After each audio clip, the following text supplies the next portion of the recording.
Pogi, palamig ka masarap to. Kahit magsigaw-sigaw ka dyan, magdamag, walang bibili sa'yo. Uy, strategy ko to. Tsaka alam mo ba yung MYOB? Anong MYOB? Mind your own business. Ikaw, alam mo ba yung GOMP? Oh, alam naman yun. Get out of my pwesto. Ako na dito Teritoryo ko to Ano kayong masarap na palamig? Dito ko kaya naman hindi ako dito at apple juice.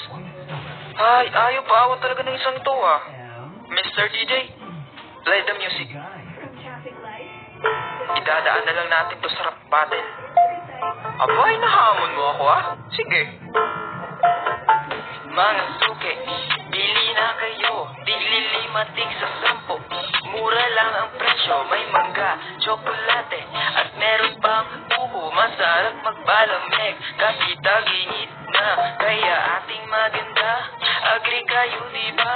Kaya tikman nyo na ang palamig na pangmasa, sa unang tikiman, baka sabihin mo na lang, kuya bilhin ko na lang ang buong palamigan, isama mo na rin ako ang pabaybay sa'yo habang sinisip-sip ang special kong palamig na buko. Yeah, break it down, yo.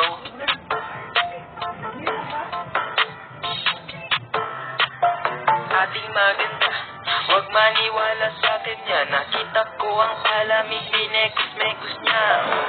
Totoo naman talaga, diba? Kaya sa akin ka, ako ang nauna. Di tulad ng nanggaya, ang pangit ng timpla. Sa akin bumili, ang flavor ay strawberry, sa kanya ang simple. Kung sa bagay, cheap lang kasi, pero palamig kung matindi, hindi lang strawberry, may apple juice at lemon tea. Di tulad ng iba dyan, gaya-gaya lang naman. May gana pang magipag-unahan, pero di uubra yan. Di mo to kayang tapanan kasi ako lang ang special number 1. Yeah, break it down, yo. Sinungaling manluloko, yung palamig mo nga kulang-kulang na sa yelo.